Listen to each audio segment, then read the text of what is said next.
welcome back to another episode of The Sunny Side. And it is a beautiful day. It is. This is like perfection weather-wise today. It is. And, you know, these two lovely ladies beside me dressed for the weather and look like they're like ready for a garden tea. And then there's me, who just looks like a homeless bum. She's ready to be snowed in. I'm ready to be, I'm ready for fall.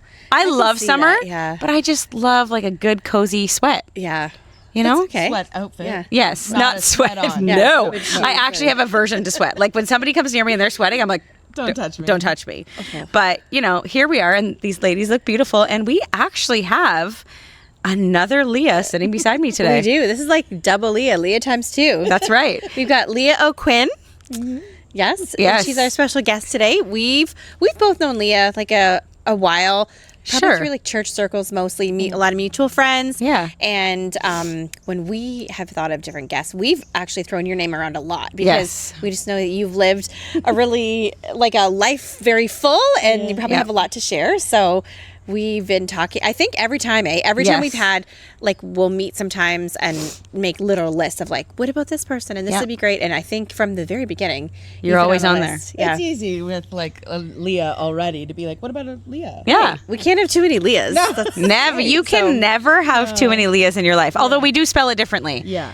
I am Leah. Yeah. And people, when they say my name, sometimes call me Ligaha. Oh. Just to pronounce all of the letters. Yeah. So yeah, it's Leighha. Yeah. So, some silent letters there. Okay. Well, we are happy to have you here today. Thank you. I'm happy to be here. Okay. So tell us a little bit about who is Leah. I am a middle-aged woman,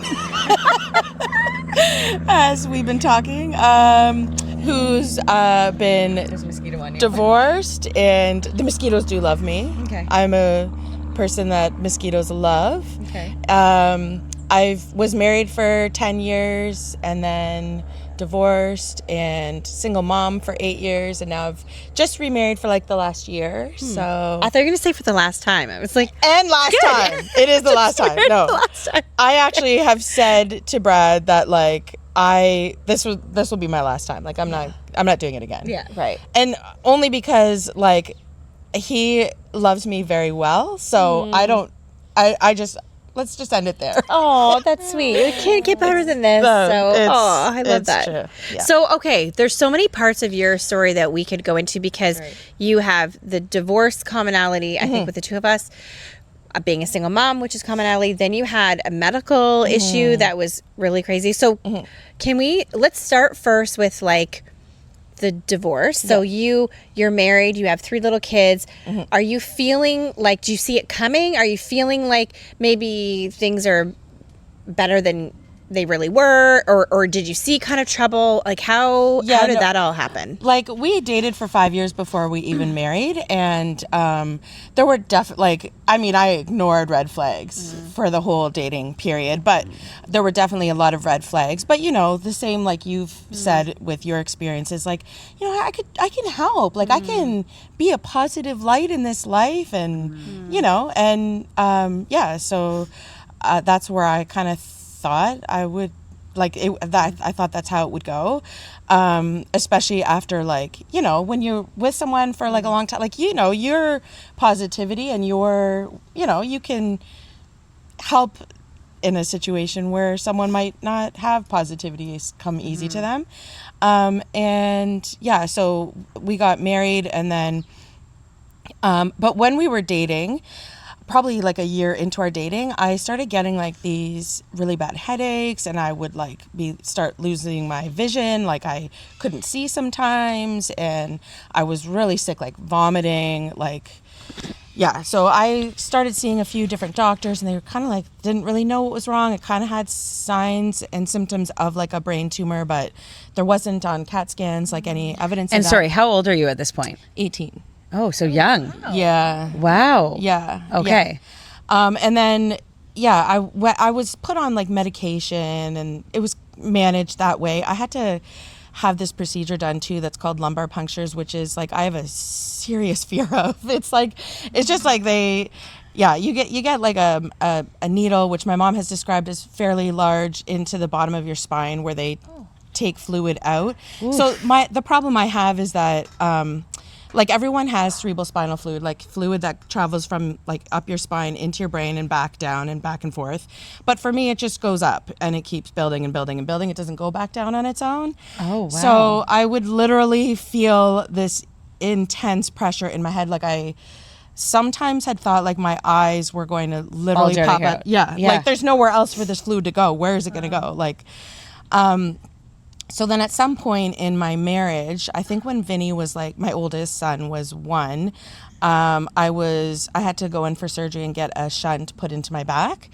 But then that led to every time I went in for surgery, I had complications. Like there was like, I was leaking spinal fluid out my back incision for like 2 weeks. And then you risk like a meningitis and like other kinds of infections. And I was sick a lot in my marriage. And it wasn't, the marriage itself was really, really stressful.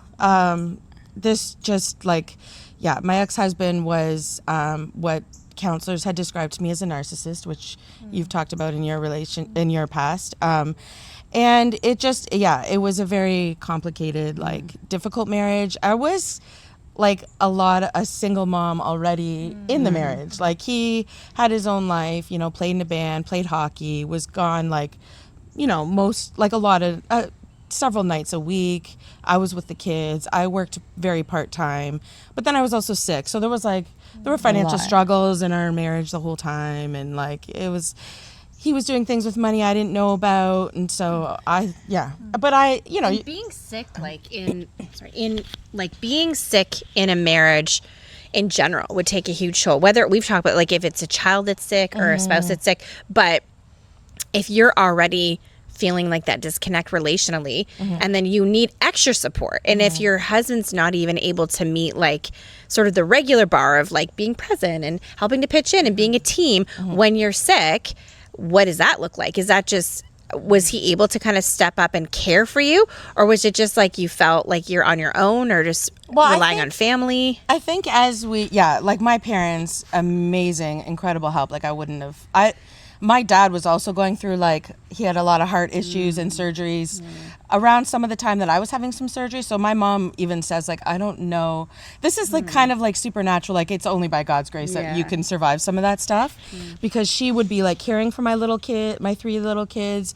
But like between my dad being in a Hamilton hospital, me being in another Hamilton hospital, trying to like, balance all of it. I think like my ex-husband did the best he could with what he was capable of, but it was by other people's standards, not, like he wasn't overly the helpful one. No.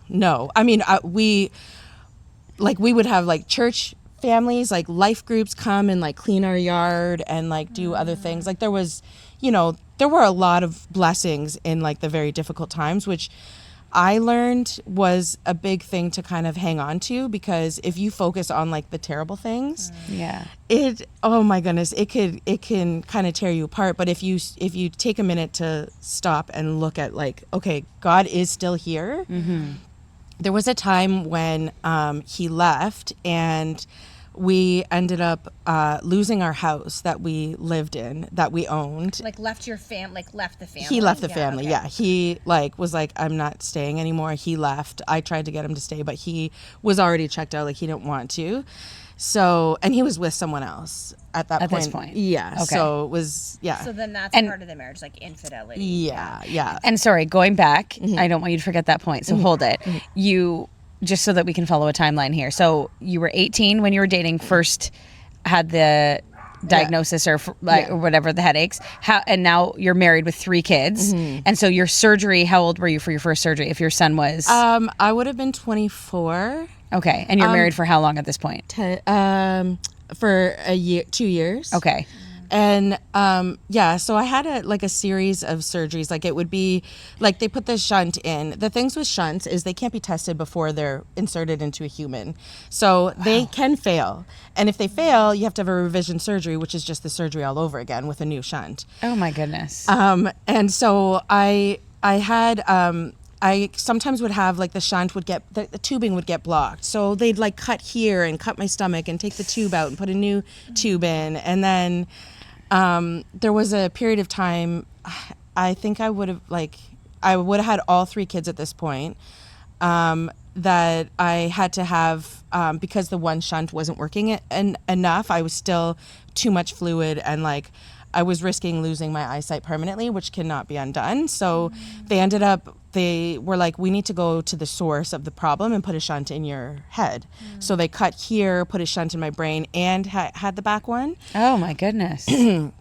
But the brain one I have tiny ventricles, so in my brain. So it kept collapsing, which meant it wasn't working, which meant they'd had to go back in. So a period of from October till February, I had 5 brain surgeries in that short period of time. Goodness. So it's a lot to like keep recovering. And how old are your kids at this point? They would have been like, probably Selena was like 2, 4, and 6. Wow. They were little. Like Mateo, he was 4 at the time, was like, he was scared of me. Like, and then when you have brain, and my head was shaved. Yeah, and they're coming into the hospital to see you. They didn't come to the hospital just because, well, maybe sometimes they did. Yeah. And then I'd go home, and then they were like, they'd stay at my parents'. I couldn't take care of them, right? Like I had to lay flat because I had this surgery with that works with gravity and fluid, and so you had to lay flat. Sure. So I couldn't take care of them. And your marriage is not great at this point either. No, it never, like, I'd say when Mateo, my middle guy, was born in 2007, that was when like issues started arising, and it was like he was very distant and like absent, and and then from then on it was like there was like this one time I remember in particular, like I was going in for a brain surgery, so I'm like in this waiting area in a hospital bed, and like my ex-husband was sitting right behind me, and I remember feeling so alone. Like he's literally right there, and I was like, I'm going into this by myself. It felt like it just was like, it was, sorry. No, it was just very, very, it was hard. Well, and it's interesting too, because it's funny how you're just casually saying like, oh, well, the kids were little, so they had to stay with my mom, and my mom had to take care of them. Mm-hmm. But in reality, like, there's 2 parents. Mm-hmm. So sure, is it great if parents or grandparents can step in? Amazing. But when really, you can't. Yeah, totally. But the responsibility really should have been on him. He's the dad. Yeah. He's your spouse. You're like incapacitated temporarily with a medical issue, and instead of him sort of like stepping up, and that would be hard for him, and for sure, like you feel for him, but the fact that that's not what happened, it's like, well, your mom has to come in and do it because you don't have that, and then you're sitting to have a surgery, and he's just he's there physically, but even emotionally there's no support, there's no care.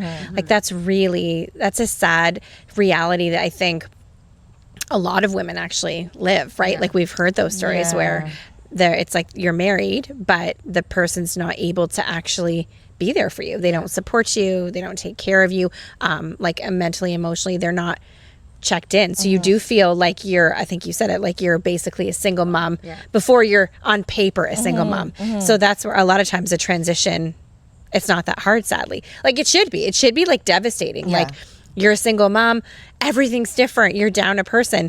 When you can just gloss into that so easily and be like, well, this isn't that different. It's just that right there shows you something, right? Yeah. So, okay, so you're in the hospital, you're having the surgeries. You can tell your husband is like checking out. He's maybe saying too, like, I'm going to leave. No, I don't want to be here. No, there was like no words. It was just like, he didn't, just kind of. Yeah, and if I like even tried to like pull anything out of him, it was just like nothing. It was like he just wouldn't engage in the conversation. No. So then how does he eventually end up leaving? So he just, it's not funny, but maybe it's funny now, but so we were married October 18th of 2003.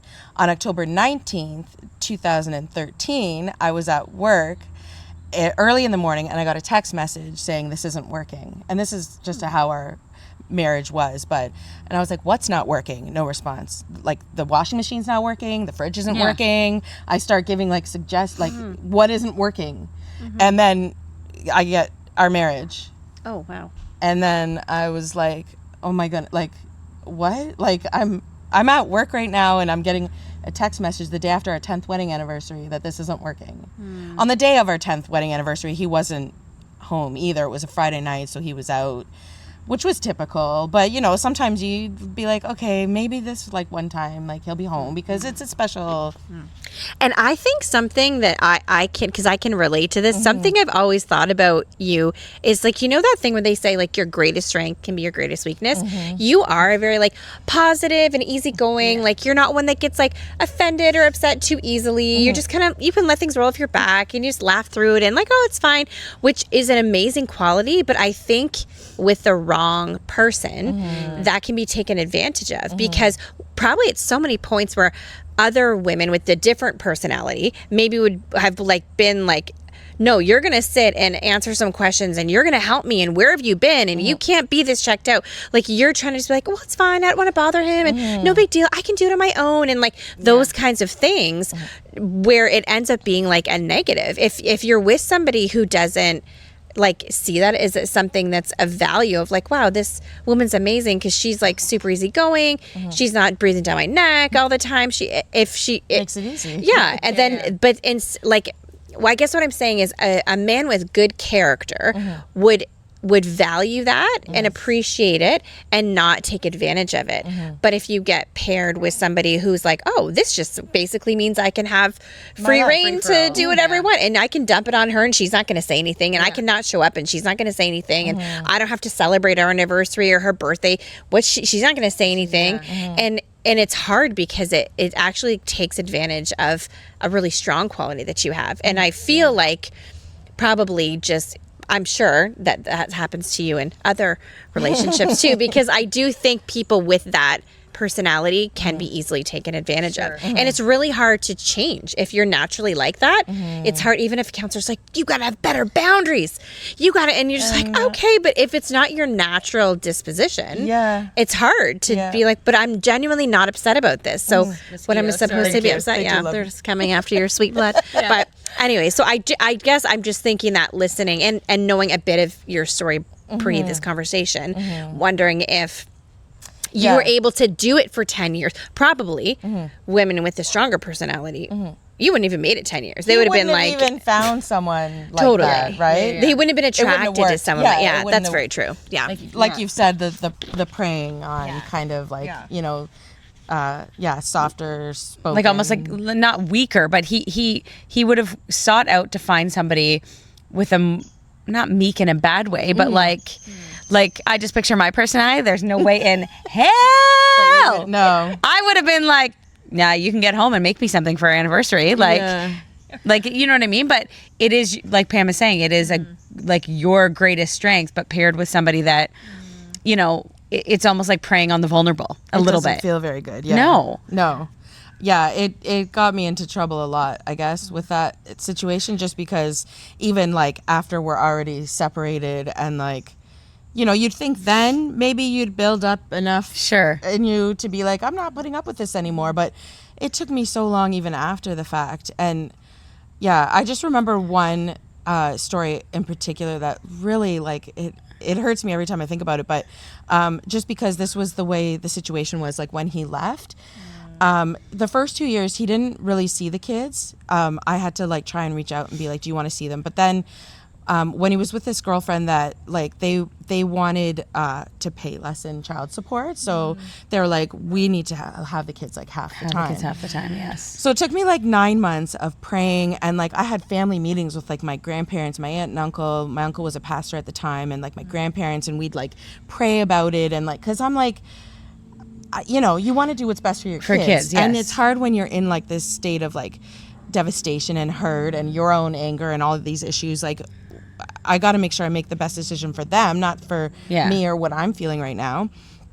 And you want to, but you want to do like, you know, what you feel God would want you to do too, which are like, I can't abandon that part of myself because that's like the big part of me. So after like 9 months of it, and my main goal was to not like go to court. Like I was trying to do everything outside of that. Sure. I had heard once that going to court's like the highest level of conflict, and I'm like, we already are at like maxed out at conflict. Yeah. Like I don't. So I agreed to it, but he took it as very like, this is my time, this is your time. So it'd be like 1 week when they're with him, like they weren't allowed to talk to me. No they weren't allowed contact. to like nothing. And we were at this it was called Awana's, which is like a Christian nightclub. Yeah. For the kids. So it was his week with the kids, and so him and his girlfriend were bringing the kids, and I. What? Can You need to go back to something. What happened? What happened? Leah just said, you said Awana's Christian, and Leah goes, yeah, nightclub, Christian nightclub. But it's not a Christian nightclub. I just as the story goes on, I just don't want people picturing a nightclub. No, she means a kids club that happens in the evening. I'm just thinking if Leah's going to start describing how she dropped her kids off at a Christian nightclub, if viewers aren't aware of what Awana is, I don't want people to be like, what? I meant is happening? No, it's like Christian club that's at night. that's right. It's a Christian club that's at night for children. So okay, I just wanted to They learned Bible verses. Yeah, and Christian In the evening. things in life. In the evening. Like it's darker. It's not like a boom, boom, boom nightclub. It's like a... Yeah, it's. Yeah, okay. I mean, yes. You're at the nightclub. That made me cry. But sorry, I need to go back here. So he's bringing the girlfriend to drop off the kids. Mm-hmm. Is he a Christian at the time? Like, why is he dropping the kids off to Wana? Is he okay with them going to church? Like, it was like their car night where a drop off. No, where the kids make where they make the decorate race car cars and they race at the it. Christian nightclub. At the Christian nightclub. Okay. He's like, I thought it was going to be a nightclub. Yeah. What the fuck is this? It's like, yeah.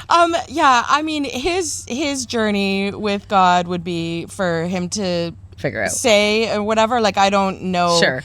Yeah, I don't know. But it was a special night. Yeah, for racing the cars. Yeah, so they were gonna stay there. Like they were bringing the kids and they were gonna stay there. But so I see them arrive. I'm sitting in my car waiting for them, and it's awkward when you're trying to figure out like how to be and stuff. And so they were getting out of the car, and I get out of my car, and then the kids are walking with him, and one of them, my youngest, turned to me and like waved like this, but didn't want her dad to see that she was waving because they were not allowed to speak to me on his time. So it was like one of the worst nights of my because I'm like, these are my kids that like but it was very separate. And just my youngest, like because when he left, they were 4, 6, and 8 years old, so they were pretty young. She doesn't remember it now. My oldest does, but doing drop-offs like at school, we would do like on the Friday I would drop her off at school, and then he'd pick them up from school when it was his week. But she would have the most devastating cry. It was like it wasn't even like a little like whiny like little kid cry. It was like I felt like I was doing the most devastating thing to her. And she just wants her mom. It was just, and the situation, like it's it's confusing for a kid. Like I was with both my parents, and now what is this? Like we're back and forth. And when it's highly toxic, they can feel it no matter what. So your schedule was week on, week off. Mm-hmm. Okay. Mm-hmm. Wow. Yeah, and it was very separate though. So I mean, obviously, I should have in that moment just gone up to them and talked to my kids, but I was always afraid of like, because he had a lot of like anger issues, and so I was always afraid like what repercussions would be for your kids even when their kids are with him. So I never wanted to like poke the bear, so to speak, so that like because I've seen him in like situations where he got really angry, and it was like described to me as like seeing red, and like you can't like, I don't know if it's like an outer body experience or something, but I don't personally know anger to that degree. So it was scary something to me. That you've never experienced. Yeah. It was scary to me. I think that is a real thing, because I once, when we were talking about anger things in therapy, a therapist, bless you, explained to me that the sort of the seeing red, like they were saying that people, like everyone gets angry, but people that actually struggle with like anger management issues, they can get to a level where they're not even in control of themselves. A lot of times they don't remember afterwards. So a lot of times, I don't know if you ever experienced this, but things will be said. And then later, if you try to say like, really upset when you said, it's like, well, I didn't say that. And like, they genuinely don't remember. They almost get, it's called like anger disassociation or something. Yeah. They almost like black out. Black out. Yeah. Yeah. The therapist that explained to me too, when people say, well, you should have said this or that, when somebody with anger management problems, not just they're mad, like a problem, when they get to that red zone or that 10 out of 10, nothing you say will help. And in fact, most things you say make it worse. Yes. So you shouldn't say like, calm down or why are you so mad or stop it. The best thing you can do is to walk away or say nothing or try to just like to do nothing because you're trying to have that come down a couple notches so they are in a level that is reasonable. But it's hard if you don't know what that is or you've never experienced it, you think it's like a normal angry person. People that have anger management problems, it's not normal anger. No. It is. It's like they're even out of control. A lot of times they black out. They don't remember what they said. And you have to just kind of like be invisible to not cause more anger, right? Which is where the like doormat kind of thing comes from, right? Because you've experienced the other side. Like, okay, I said this last time and it did not go well. I'm not saying something again. So then you sit there and you just like, you take it, because otherwise if you say something back, you're making the situation worse. So you can't. Yeah. It's true. Do you feel like your kids at like the time, so even like these events, like being 4, 6, and 8, do you, obviously you were talking about your daughter, do you feel like your older kids kind of understood, like, is to the level that they could, that this is like high conflict, I need to like tell dad what he needs to hear and tell mom what he needs to hear? How do you think, in divorce situations where a kid might be like, dad, blah, blah, blah, and like almost agree with dad, but then agree with you. How do you feel like the kids were handling it in this situation? I think that the kids, like, I can only give credit to God for how they are now or how they ever even were. Wow. Because to be in the kind of situations that they were in, like their mom being sick and their dad leaving, and now they're like, and I started saying before, like, that we lost our house. So yes, I wanted to get back to that. Yes. So this was, I don't remember when, sorry, time-wise, but the kids were still young. They were all in school, but they, like, elementary school, they were young. And one day, we were always kind of like in trouble with like our mortgage. Like, I had to be in contact with the mortgage guy all the time because I was sick. So I was like, I was denied like long-term disability for whatever reason. And so like I was only able to work part-time. And like, so whatever my ex-husband was bringing in, that was what we had. And then he had the money. Like, I didn't know what he did with it. I found out later there were other things done with it that I didn't know about. But but so there, like, one day this like bailiff came to the house and said, you have 7 days to pack up your house because we are coming and putting putting a lock on the doors, and whatever's left here you won't be able to get again. And at this point he's gone, so it's just you and the kids living in the house. Yeah. So I was like, okay, well, I guess I don't know. I don't even know. Like, my parents lived in a 2-bedroom apartment. So you're like, what am I going to do? Wasn't going there. This is the one thing that I have a hard time with when I love God, and I grew up in the church, and like I serve him and I trust him wholeheartedly. It took me a long time to kind of get there, probably, but and I've seen him like work in my life, my kids' lives, like people around me, but when you think of like God and provision, you think of like roof over my head, clothes, and food. Yeah. I'm losing my house right now. So I'm trying to make sense of how this is a provision. I thought something's going to happen, maybe, that this house doesn't, like, but I'm still like, I'm packing up my house, like 10 years of stuff in the house, the kids' stuff. Like, my ex-husband wasn't at the house. He wasn't coming to do anything in the house.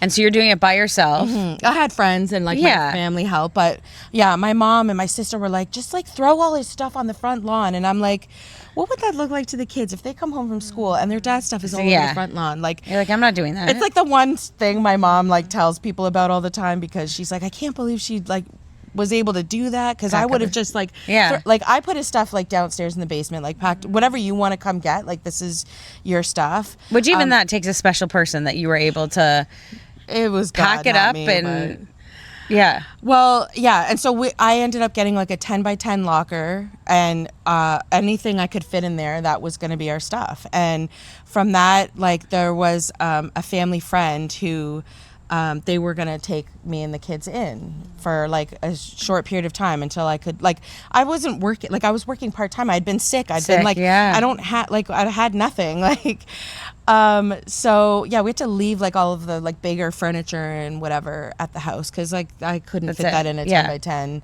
And I didn't know where am I going from here? I don't know. Yeah, like, yeah. So we ended up staying at a family friend's house for a year, which it was like obviously incredible for like the couple to take us in, and like for me to get like kind of get up on my feet, like kind of start from scratch. Like I'm like, I got to figure out who I am now as this person without.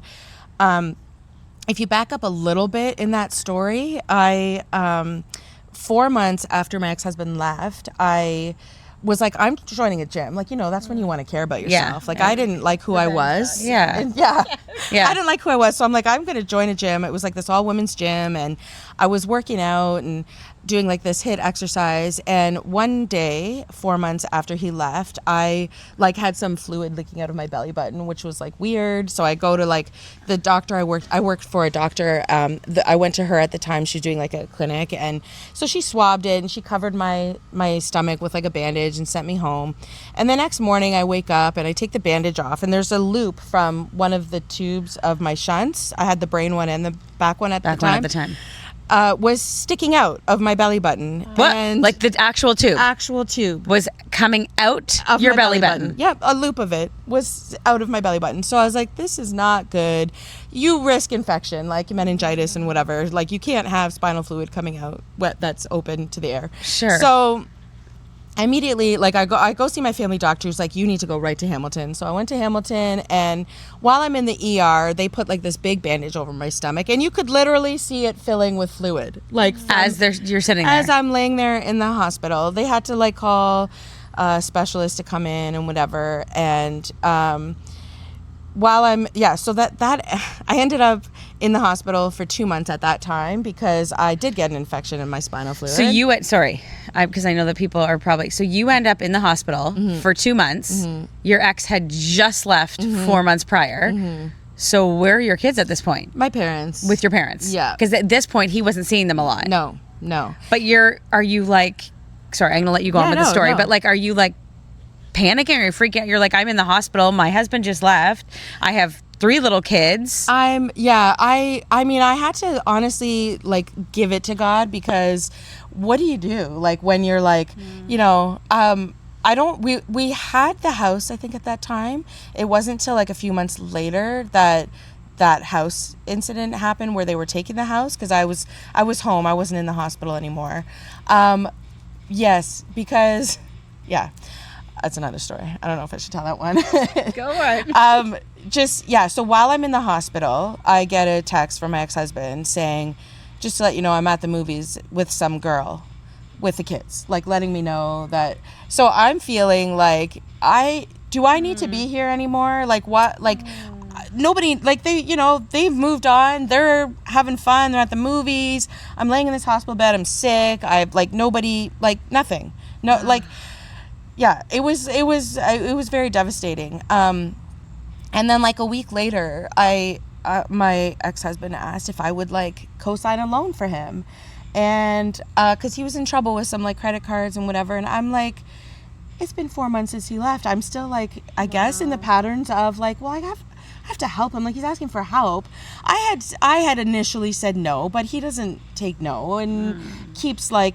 You know, and my mom and my sister and my dad, they're like, no, you're not doing this. And I'm like, well, like, I don't know. We're still married. Yeah, I don't know if it'll help him. Like, I don't know. I ended up, I was at the time, like, released from the hospital with a PICC line because the infection, they couldn't clear it. And they had taken out the brain shunt and it still had the infection. So I was then discharged like on the PICC line with once they put the tube back in. Like, there's a whole thing. It was a whole thing. But I was in the hospital for a long time because the tube, they ended up taking out and attaching it to a drain. And then they couldn't put it back in until the infection had cleared. But it wasn't clearing. And they didn't know, is it coming from the brain shunt? Is it coming from the tubing? Like, the infection, they figured must be attached to some kind of hardware in your body, but they didn't know where. So then when I was discharged, I went with my ex-husband to go sign these papers for this loan. So hold on, he's not caring whatsoever that you are in the hospital. Brain, spinal fluid, brain, it's just coming out of everywhere. You're trying to. But hey, can I have some money? He wanted to let for me to allow a lawyer to come to the hospital so I could sign the papers there. Stop. And I was like, absolutely not. What? That's a level of cold-heartedness that's unique, that I don't think is just, that's beyond just disagreement in marriage. That's beyond like beyond not getting narcissism. along. What's beyond totally. narcissism? That's a level of like not even like dehumanizing you. Yes. Actually, that's dehumanizing. That's so sad. I felt pretty gross. Because I mean, I'm sure at one point you're in there probably feeling like you're fighting for your life, quite legitimately, and he's in there coming in and saying, "Hey, can you give me some money?" And not caring, not asking how you're doing. Do you need anything? No, You're in the no. hospital. Your brain's leaking out of your. You must miss the kids. Should I bring them? No. Nothing. No. Just can I have some money? Yeah. So, but I ended up going So you with signed him these papers. Yeah, but it ended up being a second mortgage, and that's why the whole house thing, it got taken because. Yeah, and I didn't realize that's what I literally was sick. I remember sitting in this wooden chair in this office with the bag because I had the PICC line with the medication, and I felt so sick. I just wanted to go home. That's crazy. I actually think lawyers stuff like that, they should be 100%. There should be some liability. Like if somebody comes in, it doesn't take too much, especially a lawyer. You can't tell that possibly someone's getting taken advantage of here. Right. This woman's like just fresh out of the hospital, is still hooked up to bags on my stomach. Like I couldn't sit in the wooden even chair to like send maybe him out alone and be one-on-one to be like, hey honey, like are you okay with this? Do you feel confident that you can make these decisions? Like I've heard so many similar stories of not that case, but where people are in lawyer's office signing things in duress or in a not a good state, and I'm just like, really, lawyers? That's awful. Yeah. It is. Especially the consequence of signing a second mortgage. So then did he take money out of the house and do who knows what with it and then not pay the mortgage? And then you lost everything. You don't even know what happened with that. I have no idea what happened with. I don't know what it was. That's wild. I don't know what it was for. From my understanding. Did you ever get that Did you ever get that money back? Like, yeah. How did this work? Like, and how did no one tell you that you were signing this second mortgage? Yeah, well, I'm sure that maybe they did. But you were probably so delusional. I don't know. Like, I didn't... Not delusional, but like in your drugs, like... When you have an infection, too, like, you can be, like, not all coherent and... Like, he bamboozled you. Yeah. That's awful. Yeah. That's awful. Yeah, it was. I did end up getting some money from the sale of the house. So we were going to lose it, and I did already have to move out of it, but then before, like, the timeline of the like actual the house foreclosure or whatever. This man came in, and so you could like that was, I'm sure, a God thing. Because, absolutely. His hand was still on it. Even though in the moment it felt like, and even still when I reflect back on it, I'm like, well, why did that have to happen? But I think it's okay to like have, like, we often have things we don't understand why they happened, and we may never have an answer to that. So it's amazing that you could hold on to your faith and hold on to like Jesus literally as your anchor to go, no. Like, again, because we see so much, like we see this much of the bigger picture, right? Yeah. And maybe looking back now, that is still a hurtful, like, situation to look at, but you probably do see God's hand on it in some ways. Yeah, for sure. And even like the blessing of having a family friend, like their house to stay in for a year while I try to like get a job. And again, like the church that we went to, like life groups would, like, people would give us like gift cards or like, sometimes groceries. Sometimes like a family would sponsor us at Christmas time, and like help with that. And that's such a huge thing. Like, I think that people don't, because divorce and like sadly like single motherhood is sort of like normalized now. I think that people don't realize the full extent to what that can mean. Like a gas card, a grocery card, like a little help at Christmas or like back to school. Some of those like milestones where there's a bigger financial burden. And because I remember having a similar thing, like people that just really an unexpected little something, and it makes a huge difference. And it might not seem like a lot to you to be like, oh, I'm going to give them this $50 gift card, but when you're literally that strapped and you're down to like that can mean it's the difference between being able to get something like groceries or something your kids need for school or whatever or not. And so I hope that people feel encouraged to just like actually take action and do things like that for single moms. Like if you see them, even if you can only do something small, like do it if you can. Well, because it makes a huge difference. The other thing is not only is that like monetary or that gift helpful, but it also every time reminded me that God was still there. Like it was like a gift from God. Like that person is such a blessing and what they're giving is amazing. And then God is still here. So you like, if you feel so alone, you like, it was just a reminder to me that I wasn't. And it meant like, it gave you like that energy you need to keep going. So then after that last surgery where like it's coming out the belly button and they get it all sorted, then were you able to kind of like, was your health able to, was there a point where your health got like stabilized and actually you're like, okay, I'm actually getting better, and there's longer stints between hospital visits and things like, how are you doing now? Are you living like a normal life in that way? The thing that's kind of amazing is that was 11 years ago. And when the tube came out of my belly button, and I have not had any surgery since that time. Wow, amazing. So everything's just working and flowing now? Yeah, I do still have a shunt in my back, and you know I have to be careful with but it's not even anything to speak of considering like all the other things that it was. So I will take that. I don't even. It's no. And I don't want to like. It could either one could say it was the stress of the marriage because it was the entire time of my relationship. Interesting. I know. Or you could say God healed me after that time. Could be both. Yeah, a little bit of both. Yeah. Interesting. So then you're getting better health wise, you're kind of on your feet, you're working, you guys are stable. But then just knowing you, comes a longing. I don't share this longing. Where was this Leah when you had this time? But there was a time where Leah with a G was just feeling it was time to have a special someone in her life. Yeah. And there was like a lot of years of praying for that. Yeah. You could have used a dating show then. Yeah, but could have. Yeah. Leah could have done wonders for you. Hang on. Let me just speak into this because I knew you at the time. Yeah. And we would talk like a few times. And I think that you did like... You didn't want it right away, but you did long for that. Like you were like, I don't want to be alone. Yeah, no, I didn't. Which is the big difference between us and you. Like a willing participant. That's what I'm saying. I don't disagree with you. No, I just think that, Pam just doesn't get it yet. You know what? Because it's scary when you... It is scary. When you've had like... I have said, like I said in those 8 years of my single life that I would rather, and I think you might have said it too, I'd rather be single and happy than in a marriage that is sucks. Say it again. Yeah. However, Pam, at times, then you go on to meet a knight in shining armor. Yeah. You just haven't met him yet, but you also don't allow us the ability to let you meet him. Okay. You're too stubborn. Because I just want to say, I don't know if you remember this. I would like to take us back 2 years ago, a different home that I lived in. You were single, I was single.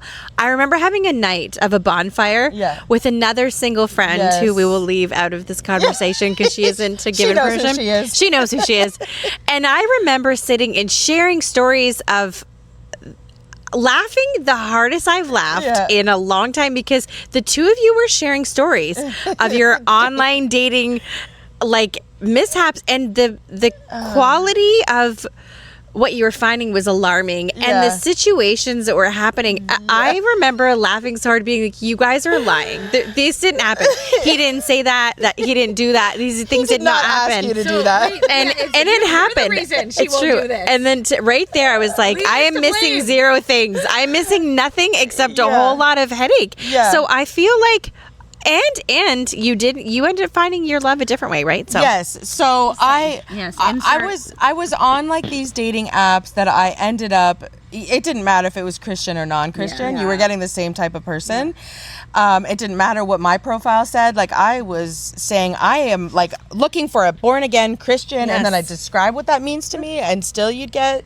this is the thing. I would like a PSA. If there, I know there's no men that listen to this, but if you're a male and single, a few tips. Yeah. So if there's you get one photo of yourself Yeah. as that initial. Yeah. You really need to be putting a shirt on. It doesn't matter what your Yeah. body looks Yeah. like, good or bad. Yeah.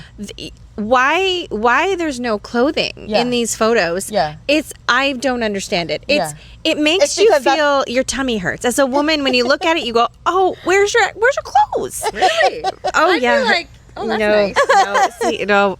And like a lot of interesting things online. We're putting our best foot forward. That's what terrified me. Yeah. When Yeah. some of you gals would show me these profiles, I was like, this is him at his best. Terrifying. And you Terrifying. don't even know really, is that him? No. I don't know. Then you meet up and Yeah, you're like, that is not him. Yeah, there was some catfishing going on for sure. There was definitely some catfishing going on. Yeah. Showed up and you're Yeah. like, Yeah. And I would have run. See, this is where I say it all the time: is that the good Lord saved me from any of that? Because had I gone onto these dating websites, I think it would have been. I would have been like, You'd been like, nope, no. I know. I would have you're been not. like, oh, his shirt is off. Okay, let's go meet for coffee. Pam is like, put a shirt on. I always say, God save me from quite a few things by not meeting Alan in that way. handle the online. I could have handled it. For Pam, we just need to find somebody somehow. Yeah. But Okay, I just sent this to my friends the other day. Speaking of that, the non-shirt and the clothing, you know what I did see online that I was like, find this man for me. There's a man who has a little wiener dog. I sent it to you. I think and he dresses up in like a wiener dog costume every time he walks, and I just think it's the funniest thing, and it's so cute. See, cute. I don't want a shirtless man. I want a man who will dress to match his dog when he's watching him, when he's walking him. That's my idea. like a serial killer. Guys, ignore the warplane above our heads. Scary. I just thought it was so cute. I was like, oh, that's such a cute thing to do. But Pam wants the man that dresses like a wiener dog. Can we just hear her comment there? I'm glad she added the word dog, though, because I didn't know where she was going with that. You know what I Pam mean? wants a man that dresses like a wiener dog. Okay, not just like a dog. Pam, those types of dogs aren't even that cute. Oh, they're so cute. They can be. They can be. I guess they can be. Anyways, enough about Pam's dating life. We're gonna do a whole episode on that coming up. Yeah. She knows it's. Content for it. No, there's Non-existent. there's going to be content. But tell us about your knight in shining armor. How did this happen? How did this come about? Yeah, so actually, I'm friends with my now husband, Brad, his sister-in-law. And she was, like, she knew I had been looking for a long time. And Brad wasn't very open. He had been single for a long time. He's never married, no kids, and lived alone for 20 years. And, you know, not really into, like, the going out scene, so had already decided he's just gonna be alone. Like, that's just the way it is. She had tried to, like, on her birthday every year would have like a fire at her house and invite some friends and family, whatever. She was setting it up so that Brad and I would just like meet there and, you know, not tell him about it because he might not show up if he knows that this setup is happening, and just, well, he caught wind of it anyways and then didn't come. So somehow I ended up like getting his name on Facebook or something, and like I think someone given it to me, and I started like messaging him just like as a friend, like, hey, you know, whatever, how's it going? So this went on. This was like around COVID time, like this was a bit before that, and we would just message back and forth. Sometimes he wouldn't respond, other times he would.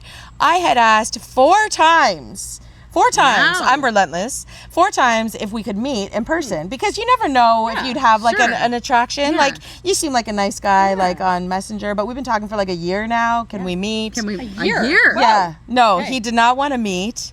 But then Wait a minute. He didn't want to meet. Like, he said no, or he just was avoided it. He was just like, he knew from talking that I was like looking for a husband. Right. I wasn't even You were- looking for a boyfriend or a date. I wanted a husband. Right. You just let him know right away. Yeah. You're just like, listen. Yeah, this is what I'm looking for. And he didn't want to lead me to believe something might happen and be here if it's okay. not. Yeah. Because he wasn't looking for anything. Okay. So he had said no, and I remember one day very distinctly, I think this is like the only time in my life that I can say I heard God speak. Oh. Because I was in my bedroom.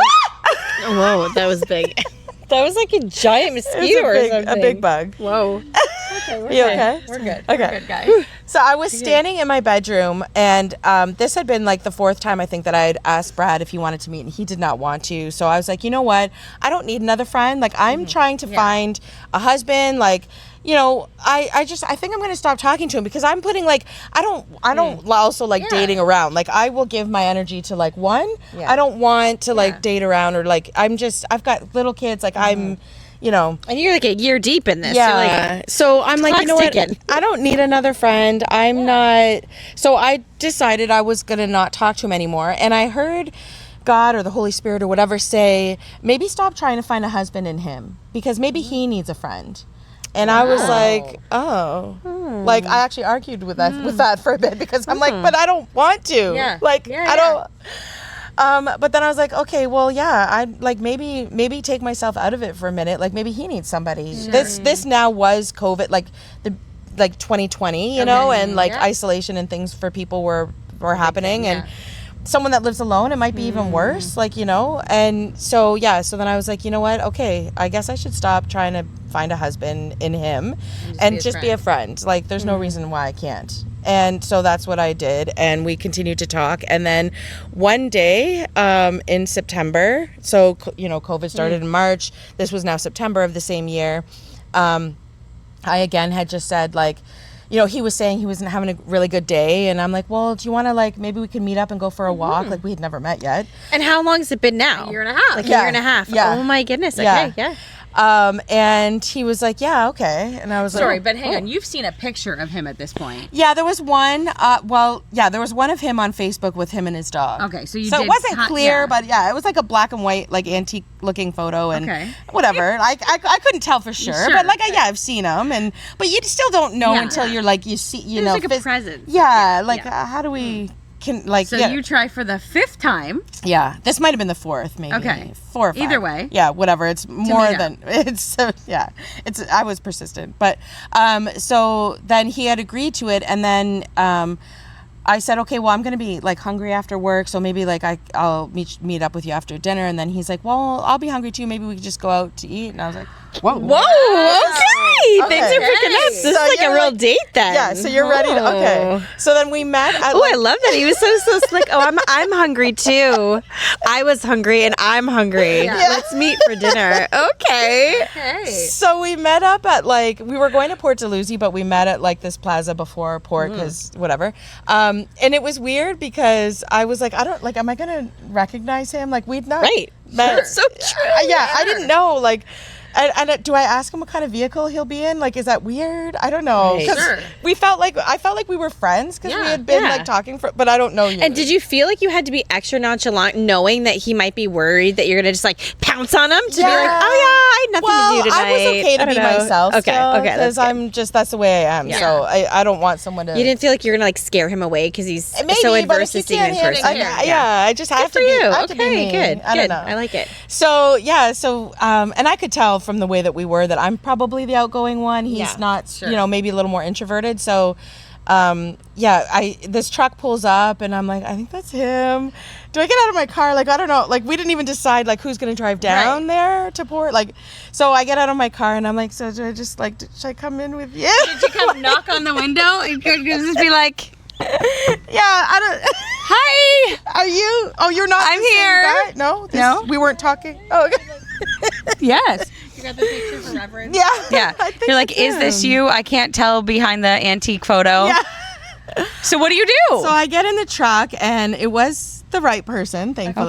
Okay. And I'm not like in an awkward situation. I'll make jokes, and whatever. Sure. So yeah, it was just like that. We were talking, and then we go out to eat. Then we went for a walk on the pier, and then after that, we just like continued dating. We both. It was a little bit of a struggle with him because I felt like I needed reassurance and with someone to know like you're in this, or you want this, Sure. or like is this the direction we're headed in? And he was very reserved. He was very like didn't want to be away from home too long, and so sometimes dates would be cut short. And I thought, okay, he's not having a good time. He's not into it, right? Yeah, and so it was a lot of like learning, and also like I have 3 kids, and he knew that, and Sure. he'd have to decide like, do I want that? Am I gonna be able to handle that? Yeah, and I've lived want alone this? in my own house, in my own space for 20 years. So it took 3 years of dating Wow. and I wanted to like marry him from like day 2, I think. Wow. Okay, so wait, I want to go back here for a second. So you guys are dating, and at what point? And well, number one, going back to your other point, is that you would need reassurance, because when you have been hurt and you have been, blindsided before, that is just what comes with the territory. I think is like after being divorced, you just put up walls, and you almost need that reassurance. So that to me is very normal that you would need that. But for him, he hadn't been with anyone, and so he's probably just chilling. He's just chilling. Yeah. Where you're like, Yeah. chill is not what I need from you right now. No. But where in this process did you introduce the kids then? It wasn't until like a couple years in, I'd say. Oh, wow. Yeah. No. Was it that long? It might not have been that long. It might have been sooner, and I was just like introducing Sure. a friend. Yeah. Because we had been friends first, and and then when we were dating, no, I'd say it was probably How more. did you go from meeting and like, is this the right guy, and producing a truck, to like dating? Like, For 3 years. Did you just assume you were dating because you spent so much time together, or was it like verbalized, like we're a couple? No, well, when we wanted, like, if I was like, do you want to like hang out again, then we went on a couple of dates, and then I think we had said like that we were in a relationship. Like I think I just had said like, I'm not seeing anybody else, like this is like, I don't want to whatever this is, and he wasn't either, so we just kind of were together in a relationship. Like, okay.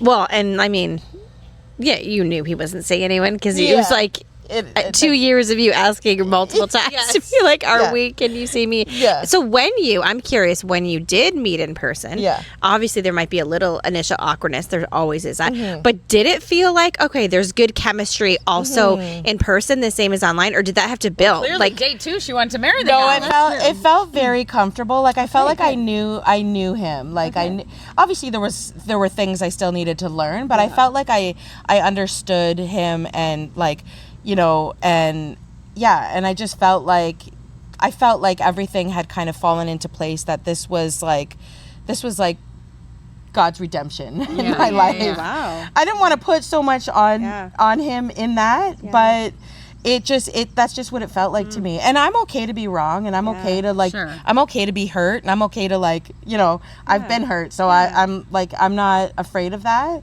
I'd rather take a risk if that's what it felt like, and see how it goes, and if it's wrong, it's wrong. This is for you too. Yes. It's okay to take a risk. It's like that saying, it's better to have loved and lost than never to have loved at all. Yeah. And we need that for Pam. Yeah, it is. Yeah. I'm trying to think of a good comeback. You can't. You you don't can't. have Do you know one. why? Because we're right. There isn't one. There isn't one. No, but it is, and it can be worth it too if you find the right person. But the hard part is, like, I hated when I was single for those 8 years when people would just say, "Oh, it'll happen when you least expect it," and I'm like, if one more person saes that, Totally. Like, What not to say. I know. I can say I don't expect it all the time, but it was the one thing I wanted. You don't expect it at Yeah. Yeah. I, at the grocery store. As you rub the genie bottle, I don't expect it. I don't expect it. Peach. Yeah. Or whatever. Yeah, exactly. It's you, isn't it? I was expecting it everywhere I went, so it didn't matter. Yeah. Literally. Oh, man. It's just the way it is. All the things I want to say right now, and I'm holding back. I am holding back. Why? You don't know that. I know. I don't typically, but then we have to do a lot of editing. Yeah, that's true. That's So- true. There's already some going on there. Okay, so you meet, you introduce your kids, you date for 3 years. Yeah. Yeah. So we both like lived separately. I was really struggling because the last house that I lived in, the rent was like a lot more Sure. than where it was like 5 years before. And I was working 2 jobs. I was working like 60 plus hours a week Wow. at this point. I was, And sorry, how old are your kids at this point? they're like 12, 14, 16. Kind Okay, of and thing. you're still doing the 50-50, 1 week on, 1 week off. Yeah. Okay. Even now, How old are they now? When they're 16, 18, and 20, Okay. we're still doing 1 week on, 1 week off. Wow. I know. People are always amazed by that. But Okay. yeah, I don't know. It's just the way it's been. The way it's been. Yeah. Yeah. But the kids, yeah, I don't know if I should say this either, but they don't stay with him. Yeah. They're with their uncle. The boys are with their uncle, and then Selena's with her Nona during the week. His house it's not big enough for all of them. So, So they're Oh. on with him. They're not even really with him. right. They're with an uncle? Yeah. And then, Nona. so they're even split up. Yeah. Yeah. They go to his house for dinner. Did he go on to remarry or anything? He has a girlfriend and they have a son together. Oh, wow. One. He's actually really cute. Oh. He's so cute. But that wow. was weird when the kids. So one day the kids were like, all 3 of them come to me and they're like, "We have something to tell you." And I was like, "Oh my goodness, what's like this Yeah, you're doesn't this bracing never yourself. happens. Yeah. So what is going on?" And they're like, "Dad is having a baby." And I was like, "Oh, okay." That's great. The only weird thing is that like these are my kids. Yeah. And like I know everything in their lives. Yeah. But like I'm not gonna know that part. And that's like a sibling. Yeah. Yeah. It's their half brother. So Yeah. Crazy. That's a part of divorce that people don't understand. Yeah. Is like it divorce and like remarriage or blending families, or obviously because he went on to have a child, is Yeah. like, yeah, like your kids will have a half sibling that you won't know have nothing anything to do with. Yeah. which Yeah. is wild. It is. So I try to like talk to them as much as I can about that side. Like I don't want there to be like, that's an exciting. It was weird for them too though, because it's always been the 3 Sure. of them, right? Like so And now it was this is another baby. Yeah. And like, you know, my oldest is 20, so Sure. it's like, yeah, there's gonna be a baby now. Like this is so weird. Wow. But yeah, so Selena does sometimes stay at her dad's house because Okay. there is a bedroom for her there. Okay. So yeah, I should say that because it's not. I don't know. It sounds bad, but she No. stays Yeah. sometimes and Yeah. whatever. Yeah, I don't know. It's a complex complicated. situation. But what complicated. isn't in divorce? Yes. But yeah, he's really cute, and I'm just not really a part of that part Sure. of their lives with them. But yeah, we do still share. Yeah. So then with Brad though, when we were dating and I'm working 2 jobs, I did have a couple of like breakdowns because it was like I was working so much. I would like drive home from my second job literally crying in my car, like, God, I cannot do this. Like I don't. I'm exhausted. Yeah.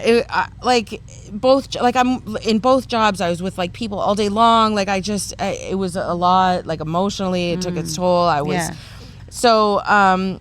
Brad was like, well, what if like it seems weird, but what if like for your second job, like his house needed renovating because he didn't have like he lives in a small house. It wasn't a finished basement or anything. So even if we were gonna get married and live together, there wasn't space in his house for all of us. So he's like, what if I like pay you to come, like, you know, help me renovate my house, and that can be like your second job, but then we'll be spending time together. And I'm like, wow. Okay, Knight in shining armor. I do too. I do too. It was. So for the next like 13 months, we like renovated his house. We made like a bedroom in the basement that would be for us because there were 3 bedrooms upstairs. We still weren't like engaged or anything, so I wasn't really sure where this was going, but like my hope was that this is what we were planning for. He was still trying to decide if like this is something he could handle. Like just it's a lot to take on 3 kids. It's a lot. Yeah, it is a lot. Yeah, when you have been a bachelor for a long time. So yeah, one day, like, we were casually sitting on the couch at my house, and he was like, I want to propose to you, but like I don't have money for a ring or whatever. And I'm like, who cares? Like, Yeah. So then 2 months later, we had a wedding, and Wow. packed up my house and moved us all into his house, and that's where we are. Wow. Yeah. Yeah. So this is like, it's like, okay, I don't even know where he's at. I don't even know if he's okay, I want to propose. Let's get married. Yes. And married and moved in months. Yeah. Yeah. And at this point, you had been dating, though, 3-4 years at this point? Yeah, 3 years. 3 years. Yeah. Okay. Yeah. And how did your kids feel when you first told them? They were I'm not even kidding. Like, even now, my daughter has said to me several times that she is so glad that, like, I met Brad, because they can see he is, obviously he's not perfect, but if I were to describe someone that I would want to be with for the rest of my life, it would be like, I couldn't have even like fathomed up this. Like, I wanted someone who was nice and kind and considerate and whatever, but like, he is like, I couldn't say enough like amazing things. Yeah. Wow. And she was just like, I'm so glad that you met Brad, because like they can see the way that he is, and I'm sure for them it would feel like a relief to be like, oh, my mom's not alone when she doesn't have us, right? Like, as kids, like, that's a hard thing to wrap our head around, like knowing, oh, a parent's alone. So you guys have been married a year, and how has that gone-did? Like, It's gone-did. It's gone-did great. More for him. Right. I know. That's what I'm saying. So I how did the know. blending go with the kids? What does that look like? So I think that because we still do like the shared custody thing, it's very helpful, because even if it does get like, because it's, of course, in families, it's like, Sure. teenagers, they don't always do the dishes, and like there'll be things in the sink, and he'll, and sometimes he feels like they're not helping or whatever, because he remembers being a teenager, but he doesn't have any so of his own, so it's not like you could be like, so it would be difficult to be like, I'm sharing this space with these kids who are my wife's kids, And they're older. and he came into their lives when they were still like, 12, 14, 16, whatever, like they were still older. Still not little. So, and then my middle guy is just as quiet as Brad is. So for them to like, even have conversations, it doesn't happen super a lot. But it is a lot more now. But he's been like amazing. Like I can't even fathom what that would be. Like I would be like, I don't want, like if he had kids, I'd be like, I don't want these kids in my house. Like, or like it's just, I don't know. So I don't know how he does it. I don't know. He does it. Yeah. He does it. Like, the house has been taken over. He had the entire house. He had his guitars that were set up, and like he could, do whatever he wanted in his house, and that isn't the case anymore. So I don't know. Like, I try to be like as aware of that as possible, and like, I don't know. I just, he's amazing. I don't know. Wow. And I'm sure a lot of people are going to wonder, where are things at with your ex? Is it still like high conflict? Is it? Well, so the thing is that like, I think like the day after you asked if I would do this, my middle son he plays basketball, and he sprained his ankle pretty bad. Okay. And so he's on crutches, and it was literally the day after you asked. Their dad comes to the house to pick up the kids, and nobody ever goes into, like, he waits on the street, the kids come out, but Brad and I had to help my middle guy with his stuff because he's got crutches, he can't take all his bags or whatever, and so we're bringing stuff out, and then like my ex-husband comes out of the truck, and he's like, oh, I was wondering what was going, and then like that was like the first time Brad and my ex-husband had talked. They had briefly met in a different place at a different time, but this was the first time they talked. Right. And the baby was in the car, and the girlfriend comes out of and I'm like, can I say hi to him? Because like he's their brother. Yeah. So I'm like talking to him, but he didn't care that I was talking. Sure. He's just whatever.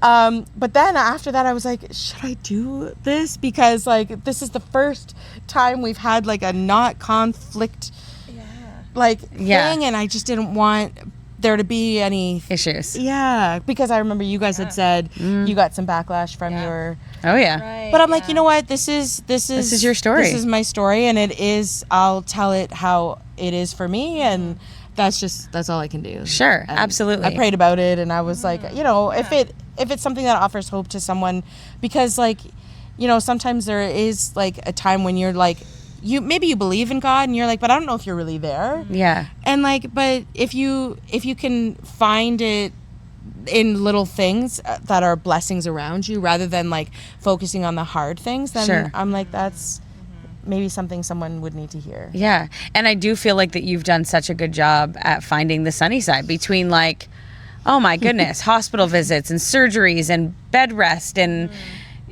trying to get somebody to date you for 4 years. That's got to be exhausting in itself. It was tiring. And, Worth it. Yes. See?